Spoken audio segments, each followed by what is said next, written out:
जी, आपके रहते हुए गुंडागर्दी होगी। अब मैं उसका अब नहीं, ठीक है, चुप रहिए। अब मैं उसका सामना करूंगी, क्योंकि आपको चुप चलाना चाहिए। अब नहीं करा, क्या करूं, मुंह जाके बंद कर दो। अब मैं इनका इलाज करती हूँ। और ये सुप्रिया श्रीनेत का वादा है, दावा है, अगर करूं तो मेरे चिथड़े उड़ा दीजिएगा। आप अपनी चिंता करिए, अपनी पार्टी की करिए। छोड़ के आएंगे, बैंगन बैगनी फिर पलटेगा, ये लिख कर ले लीजिए। ये बैगनी बैगन पलटेगा। देखिए, मैं इतना ही कहता हूँ, किसान पे वो कह रहे हैं 24 फसलों की एमएसपी, और पहलवान पर वो कह रहे हैं कि चाहे वो कांग्रेस पार्टी ज्वाइन कर ले, लेकिन पीएम ने साथ दिया। हाथ कंगन को आरसी क्या और पढ़े लिखे को फारसी क्या। सबसे बड़े पहलवान ये नायाब सिंह सैनी जी को बुला रहे हैं। सैनी जी तो अपना ही क्षेत्र छोड़ के उनको भागना पड़ा। 48 घंटे पहले तक बेचारे जानते ही नहीं थे कहां लड़ेंगे, इतने आश्वस्त थे, काहे करनाल छोड़ के लड़वा चले गए। तो ये तो इनके नायाब सिंह सैनी जी का पहलवान होने का प्रूफ है। यहां पर क्योंकि 3 बातें कही गई और करीब 6-7 मिनट बोला गया, मैं भी बोल देती हूं। आप विनेश फोगाट का नाम मत लिया करिए। विनेश फोगाट कांग्रेस में रहे या ना रहे, मैं उनका हमेशा समर्थन करूंगी, क्योंकि उन्होंने इस देश का मान बढ़ाया। और जब उस बेटी ने अपने ऊपर या अपनी साथियों के ऊपर हो रहे यौन शोषण का आरोप लगाया, तो इस दुनिया ने देखा कि उस बेटी को आपने सड़कों पर रौंदा, बूटों तले दबाया, और आप आरोपी के साथ लगातार उसको संरक्षण देने के लिए खड़े रहे।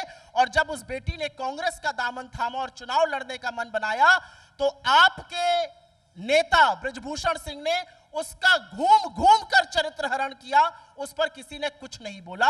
यह आपका पहलवानों के लिए सम्मान है, यह आईना आपको दिखाना जरूरी है। अगर इतनी ही सम्मान था पहलवानों का, बोले होते जब विनेश और उसके साथी खिलाड़ी 1.5 महीने तक बैठे रहे और सुप्रीम कोर्ट को बोलना पड़ा दिल्ली पुलिस को एफआईआर करने के लिए, क्योंकि आप आरोपी को संरक्षण दे रहे थे, उनके सामने आप थर-थर कांपते थे। ये पहलवानों की बात हो गई। जवानों की बात ये करेंगे, रियली अग्निवीर लाकर, अग्निवीर में आपने सेना में बायस बढ़ाया। अग्निवीर को न पेंशन मिलेगी, न शहीद का सम्मान मिलेगा, न सारी सुख सुविधाएं मिलेंगी। और अब आप कह रहे हैं कि हरियाणा के जो अग्निवीर होंगे उनको हम पक्की नौकरी देंगे। अरे सेना में दे दीजिए ना पक्की नौकरी। और मैं लिखकर आपसे कह सकती हूं, जितने दिन इनकी सरकार चलेगी, खत्म होने से पहले ये अग्निवीर को भंग करेंगे। आज लिख कर ले लीजिए। और ये विपक्ष राहुल गांधी और कांग्रेस की ताकत जो जवानों के साथ खड़ी है, मैं लिख कर दे रही हूं। आप जवानों की बात करिएगा। 20 जाबाजों की गलवान में शहादत के बाद नरेंद्र मोदी जी पलटकर कहते हैं कोई घुसा हुआ नहीं है। और यह क्या संयोग है कि चीन की पीएलए भी 25 कोर कमांडर लेवल की बात में यही बात दोहराती है। आप चीन को सबसे बड़ा ट्रेडिंग पार्टनर बनाते हैं और आंख में धूल झोंकने के लिए टिकटॉक को बैन करते हैं। यह शहादत का परिणाम है। असलियत यह है कि आज जम्मू कश्मीर में 26 आतंकी हमले हुए, लेकिन मैं हरियाणा पर ही बात करूंगी, क्योंकि इनसे हरियाणा पूछिएगा तो ये राजस्थान जाएंगे, ये कर्नाटक जाएंगे, ये तेलंगाना जाएंगे। मैं हरियाणा पर ही चर्चा करूंगी, क्योंकि पंचायत हरियाणा की लगी है। असलियत यह है हरियाणा की कि नौजवानों का आपने वो हाल किया कि 5000 सफाई कर्मचारी की नौकरी के लिए यहां बैठे बड़े बड़े पोस्ट ग्रेजुएट और ग्रेजुएट 46,000 आवेदन दे रहे हैं।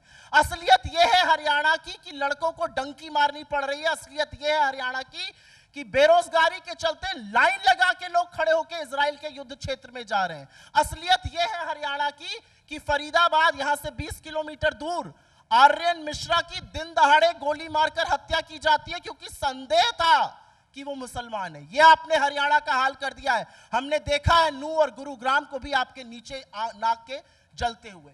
और किसानों पर ये चर्चा करेंगे।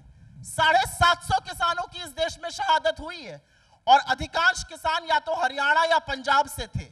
और इनके अपॉइंटेड गवर्नर बोलते हैं, जब मैंने प्रधानमंत्री से कहा तो उन्होंने कहा कोई मेरे लिए थोड़ी मरे हैं। हरियाणा के किसानों के खिलाफ फर्जी मुकदमे और एनआईए के केसेस आपने करवाए। हरियाणा के खिलाफ रास्ते खुदवाकर उस पे कीले गड़वाकर सीमेंट की चट्टाने लगाने का काम आपने किया। हरियाणा और पंजाब के सिख किसानों पर जो पगड़ी पहनकर अपना हक मांग रहे थे, उन्हीं के बेटों से उन पे लाठियां आपने बरसाई। देखिएगा चुन चुन कर हिसाब हरियाणा करेगा, क्योंकि हरियाणा का आपने जो 10 साल में हाल किया है वो हरियाणा जानता है। 400 का ढोल ताशा तो हमने सुना था ना, 400 पार 400 पार 240 पर पटक दिया इस देश की जनता ने। और क्यों पटक दिया? क्योंकि राहुल गांधी ने इस देश के संविधान को उठा लिया था और इस देश के संविधान को उठाने के बाद इस देश की जनता ने कहा इसके साथ हम खिलवाड़ नहीं होने देंगे। असलियत तो ये आप क्रेडिट ना देना चाहिए, उससे कोई फर्क नहीं पड़ता है। मेरा अपना मानना है कि यहां पर कुछ बड़ी बड़ी बातें बोली गई, पहले मैं उस पर जवाब दे देती हूं। यहां पर बोला गया अमेठी से चले गए, तो वडोदरा से जब मोदी जी भाग गए थे तो भगोड़े थे क्या? मैं जानना चाहती हूं। वडोदरा से भागकर ही तो वाराणसी आए थे, भगोड़ा थे क्या? ये पूछना पड़ेगा। राहुल गांधी जी ने तो नरेंद्र मोदी जी से तमाम गुना ज्यादा वोट से रायबरेली जीत लिया। नरेंद्र मोदी तो 12,000 से ट्रेल कर रहे थे अजय राय जी से, उस पर मेरा मुंह मत खुलवाइए। देखिए अंजना जी, ऐसा है कि ये हमारा खेत मेड़ का झगड़ा नहीं है, ये हरियाणा के लोगों की हक की बात है। और हरियाणा के लोगों के जब हक की बात आएगी तो जरूर सवाल पूछा जाएगा कि आपने किसानों का, आपने हरियाणा का, आपने जवानों का और पहलवानों का क्या किया। और क्योंकि इन्होंने 3 बार सिखों का नाम लिया है तो मैं एक बात बोलना चाहती हूं, इतना लंबा मैंने सुना। इस देश का प्रथम सिख प्रधानमंत्री सरदार मनमोहन सिंह हुए। उनके लिए, और बड़े विश्वविख्यात अर्थशास्त्री थे, पढ़े लिखे थे, बिना पीआर तंत्र के, बिना एजेंसियों के माइक के लोग उनको अपना गुरु बनाते थे, राजनेता तक, बराक ओबामा से लेकर एंगेला मर्केल तक। उस सिख प्रधानमंत्री के लिए बीजेपी ने क्या क्या कहा, वो 5 बातें मैं बता देती हूं, फिर सिखों के सम्मान की बात करेंगे। वो रेनकोट पहनकर नहाते हैं। इतना घटिया बयान नरेंद्र मोदी ने इस देश के पूर्व प्रधानमंत्री सरदार मनमोहन सिंह जी के लिए दिया। उनके बयानों को काट छाट करके आप उनकी देशभक्ति पे सवाल उठाते हैं। असलियत यह है कि इतने पढ़े लिखे व्यक्ति, इतने विश्वविख्यात व्यक्ति को आप रिमोट कंट्रोल कहते हैं। असलियत यह है कि जब नए नए प्रधानमंत्री बने थे सरदार मनमोहन सिंह, 4 जून 2004 की बात है, राष्ट्रपति के अभिभाषण के बाद वो मोशन ऑफ थैंक्स बोलना चाहते थे। बीजेपी ने इतना उपद्रव मचाया कि उस सरदार को बोलने नहीं दिया गया। और असलियत यह है कि सरदारों की शालीनता को भंग करके, उनके नाम को अपभ्रंश करके ये आज तक बोलते हैं। मनमोहन सिंह आप बोलेंगे और आप सिखों के सम्मान की बात करेंगे। एक सिख पगड़ी पहन के वेस्ट बंगाल में आपके नेताओं को रोक रहा था और तब आपके नेताओं ने उसको खालिस्तानी कहा था। वीडियो हर जगह मौजूद है। आप माफी मांगिए पहले इस देश के सिखों से जो आपने किया है। मेरा मुंह मत खुलवाइए सिखों पर। हरियाणा में है, एक मिनट, हरियाणा में, हरियाणा की बात कर लेते हैं। हरियाणा के 2 लाख सरकारी पद खाली हैं। हरियाणा में 38% बेरोजगारी है। चौगुनी हो गई बेरोजगारी हमारे शासनकाल और आपके शासनकाल में। हरियाणा में हर चीज का घोटाला है, इंक्लूडिंग फसल बीमा और मेट्रो का रूट बदलने तक का। हरियाणा का आपने ये हाल किया है कि गुरुग्राम और न्यू जैसी जगहें जल रही हैं। ये हाल किया है कि प्रधानमंत्री के घर से दूर 20 किलोमीटर फरीदाबाद पर आक्रमण होता है किसी पर। हरियाणा की बात आप कहां कर सकते हैं? हरियाणा आपको अलविदा कहेगा। अब आपको यह सोचना है कि नायाब सिंह सैनी को, अनिल विज को, राव इंद्रजीत सिंह को, खट्टर जी को, रामविलास शर्मा जी को कैसे संभालना है। और एक मिनट आंकड़ा यहां की जनता के लिए दे देती हूं, तो सब हरियाणा के लोग मुझे लग रहे हैं।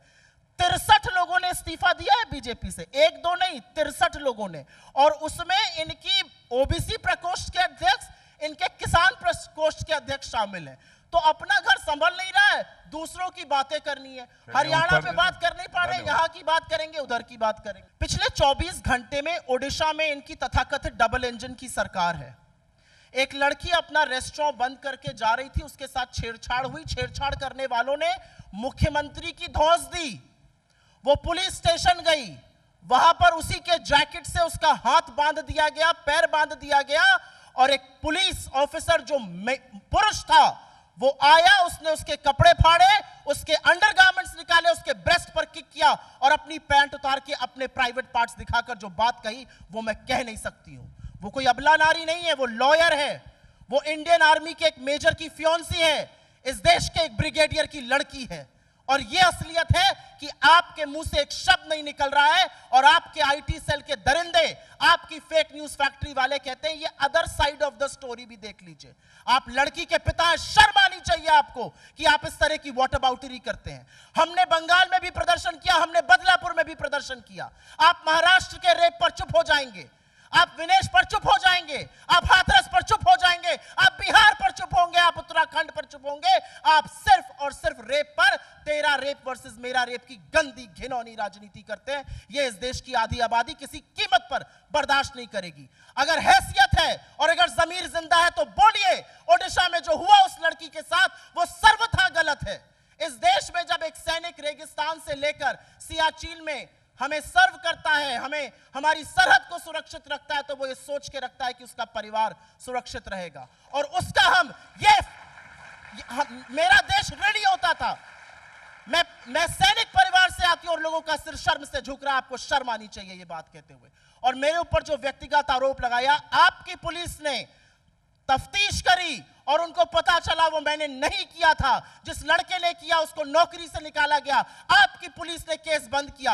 आपकी इलेक्शन कमीशन ने जब उस पर तफ्तीश करी तो उनको पता चला कि गलत आरोप था। मैंने खेद व्यक्त किया, एक लड़का गलत चलाता था, मेरी पैरोडी अकाउंट से उसने कॉपी पेस्ट करके चलाया। लेकिन आपको क्योंकि झूठ फैलाना है तो आप फैलाएंगे।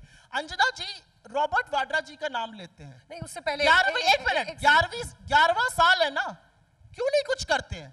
एक केस, नॉट वन केस ये प्रूफ कर पाए किसी के भी खिलाफ। रॉबर्ट वाड्रा जी की आप क्या बात कर रहे हैं? इतने केसेस है, एक केस प्रूफ नहीं कर पाए।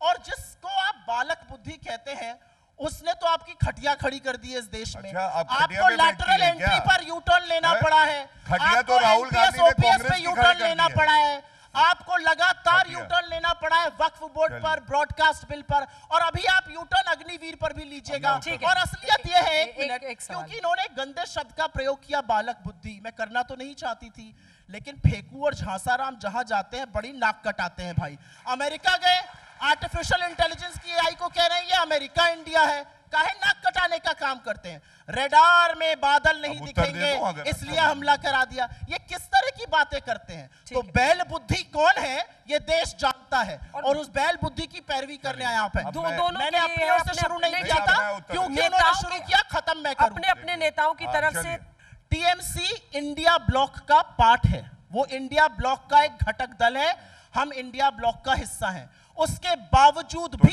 राहुल जी ने एक बार नहीं 2-2 बार वक्तव्य दिया, ट्वीट किया, प्रियंका जी ने किया, हमने प्रेस कॉन्फ्रेंसेस करी, और आपके शो में हम लगातार आए और हमने टीएमसी का जो रवैया था उसको गलत कहने की ताकत दिखाई। इन्होंने बदलापुर पर नहीं बोला, ये उत्तराखंड पे नहीं बोलते हैं, ये ओडिशा पर नहीं बोलते हैं, शर्म नहीं आती इनको? पर आपका जवाब। आदमखोरों की भीड़ ने 2 लड़कियों के बदन को नोचा और उसमें से एक कारगिल योद्धा की पत्नी थी। इस सच से आप भागेंगे? 76 दिन तक मणिपुर पर यह सरकार, इस देश के प्रधानमंत्री, गृह मंत्री, इस देश की तत्कालीन बाल विकास मंत्री बिल्कुल चुप रही, एक शब्द नहीं बोला, और मणिपुर में लड़कियों को नोचा गया। क्यों नहीं मैं बोलूंगी इस बात को? आपका रू नहीं कापी, मेरी तो कापी। यहां पर मैं एक चीज बोलना चाहती हूं, क्योंकि झूठ फैलाया जा रहा है, इधर उधर की बात मत करिए। डूबते को तिनके का सहारा, बीजेपी को किसका सहारा? अपनी आईटी सेल का, जो बयान को काटे छाटेगी। अरे राहुल गांधी डंके की चोट पे कह रहे हैं आरक्षण की 50% लिमिट को उखाड़ कर फेंक देंगे। रिजर्वेशन क्यों नहीं दिया था? राहुल गांधी कह रहे हैं जातिगत जनगणना कराओ, वो नहीं कर पा रहे। ना जातिगत जनगणना करेंगे, उत्तर नहीं देंगे, अपना रिपोर्ट कार्ड रखेंगे। नेक्स्ट राउंड में उनको आरक्षण पर बोल लेने दीजिए। नहीं, उनको पूछे वुमेन रिजर्वेशन। राहुल गांधी जातिगत जनगणना की मांग कर रहे हैं। दम है जातिगत कर्नाटका की क्यों नहीं कर सकते? कर्नाटका की क्यों नहीं करते पब्लिक? कर्नाटका की पब्लिक करो, 50% आरक्षण की लिमिट को खत्म नहीं कर देते हैं। सर्वे वही को काम पब्लिक करने का करो, काम राहुल गांधी कर रहे हैं। जी। और अगर आपको लगता है कि इस गुंडागर्दी ठीक नहीं, आप मैं लगातार उत्तर नहीं बोलूंगी, देंगी, और आपका शो भी खराब होगा, आपके व्यूअर्स का टाइम भी खराब होगा। लगातार बोलूंगी, इनको बोलने नहीं दूंगी। 5 बार जब बीच में बोल रही थी, बीजेपी के लोगों को लगता है कि गुंडागर्दी तो अगली बार नहीं बोलेंगी, ये सुनिश्चित करिएगा, वरना आपके रहते हुए गुंडागर्दी होगी। अब मैं उसका अब नहीं, ठीक है, चुप रहिए। अब मैं उसका सामना करूंगी, अब मैं उसका सामना करूंगी, क्योंकि आपको चुप कराना चाहिए। अब नहीं करा पा रही, बंद कर दो। अब मैं इनका इलाज करती हूँ। राहुल गांधी के खिलाफ आरक्षण को लेकर भ्रम फैलाने का काम बीजेपी का अंतिम सहारा है, वो भी आपको ले डूबेगा, क्योंकि राहुल गांधी डंके की चोट पर कहते हैं 50% आरक्षण की लिमिट को खत्म करूंगा और जातिगत जनगणना कराऊंगा। आप ये काम क्यों नहीं कर पाते? और अंजना जी, क्योंकि इतना व्यक्तिगत हो गया और इतनी गुंडागर्दी हो गई, तो भाई मैंने तो कांग्रेस का दामन थामा है, और मेरी नेत्री शैलजा जी यहाँ पे कह के गई है, मैं भी कह के जा रही हूँ, राजनीति छोड़ दूंगी लेकिन बीजेपी नहीं जाऊंगी। कभी सपा का लोटा, कभी बीजेपी का लोटा, कभी इस थाली का बैंगन, कभी उस थाली का बैंगन, कभी नरेंद्र मोदी को वहां से गाली दूंगा, फिर भक्ति यहां से करूंगा, वो काम मैं नहीं करूंगी। और ये सुप्रिया श्रीनेत का वादा है, दावा है, अगर करूं तो मेरे चिथड़े उड़ा दीजिएगा। गौरव भाटिया जी, थाली ये के तो बैंगन, पर्सनल अब आ गया वो। का लोटा। आप दोनों बात करते मैं रहिए। बताता हूँ। कैसे सुनिए। जानना चाहती हूँ, उत्सुकता है। ठीक है, जवाब मैं बताता उत्सुकता है हूँ। जानने के लिए। खुद ही मैं बता। बताता नरेंद्र हूँ। मोदी ये है, सुनिए। नरेंद्र मोदी वो है, अगले दिन नरेंद्र मोदी जिंदाबाद। देखिए, ये तो ऐसा इनकी है। असलियत है, ये करेंगे मुझसे अब तो- बहस। ऐसा है अंजना जी, हरियाणा ने तो अपना अग्रिम फैसला सुना ही दिया है। 10 में से 5 सीटें लोकसभा की आपकी लपेट दी। प्रधानमंत्री ने 3 जगह रैली करी, 2 जगह हार गए। ये असलियत है। जो प्रधानमंत्री पिछले चुनाव में आके कहते थे हरियाणा मेरा दूसरा घर है, ये अलग बात है कि हिमाचल में भी यही कहा था, वहां पर भी हारे थे, यहां पर भी हारेंगे। लेकिन मेरा अपना मानना है अंजना जी, कभी कभी हमें भी आपसे सवाल पूछना चाहिए। आज आप भी दिल पर हाथ रख के कहिए, बदतमीजी कहां से शुरू हुई? आपसे मैं शुरू तो हुई। तर्क और वितर्क आप से बात रखिए करूंगी। हाथ। चलिए, मैं किसने गारंटी मेरे दे रहा हूं। लीडरशिप के खिलाफ मैं कहा, गारंटी दे क्यों रहा हूं। मुझे बोलना पड़ा, और कौन? और अंजना जी, सब बातों की बात एक ही है, ये गांधी और गोडसे में अंतर है। मैंने डैश खाएंगे नहीं बोला, इन्होंने बोला। ये इनकी असलियत है। इसीलिए इनके लोग नेता प्रतिपक्ष को जान से मारने की धमकी देते हैं, उनकी जीप काटने की धमकी मोदी जी देते हैं, कब्र खुदेगी उनकी जीप क्या? जलाने की धमकी देते हैं। बताइए। ये असलियत है भारतीय जनता पार्टी की। ये वही लोग हैं मेरी बारी में जिनकी बोलूंगी, आरएसएस फिर आप ने, कहेंगे बोलने अब आप दो। फिर मैं बोलती रहूंगी, अपनी याद बारी में रखिएगा। बोलिएगा। हाँ। ये वही लोग हैं जिनकी आरएसएस ने महात्मा अंजना जी, गांधी मैं की अपनी हत्या बात करी रख थी, लूं। और आज ये I आपके think मंच the पर time is बोलकर over now. लात मारने की It's बात over. कर रहे हैं। Gaurav. Now I will speak because he is speaking, because जैसे ये बीच में आप- बोल रहे गौरव जी, थे, अब अब मैं आपकी बोलना बारी। शुरू आखिरी के करूंगी। 30 सेकंड। सबसे पहले मोदी जी की कब्र खुदेगी। किसने अरे कहा भैया, था? मोदी जी की 3 राहुल गालियां गांधी। आपने लपेट दी, काहे अपने लीडर को 3 गालियां दे रहे हो यहाँ बिठाकर? जैसे ही भाजपा पावर से अब हो जाएगी, गई। आपका आप अपनी चिंता आप करिए, थाली अपनी के पार्टी की बैंगन करिए। छोड़ के आएंगे। चलिए, ठीक है। बैंगन बैगनी फिर चलिए। पलटेगा, ये लिख कर ले ठीक है। लीजिए। ये बैंगनी बोलिए। बैंगन पलटेगा, ये देखिए, लिख कर मैं ले लीजिए। इतना ही 20 कहता हूँ, ये विरोधियों बैंगनी का बैंगन पलटेगा। विरोधियों ये का मैं बेपेंदी बड़ा का एहतराम लोटा जरूर करता हूँ। पलटेगा। इसी के साथ हल्ला बोल में इतना ही। देश दुनिया की बाकी खबरों के लिए आप देखते रहिए आज तक।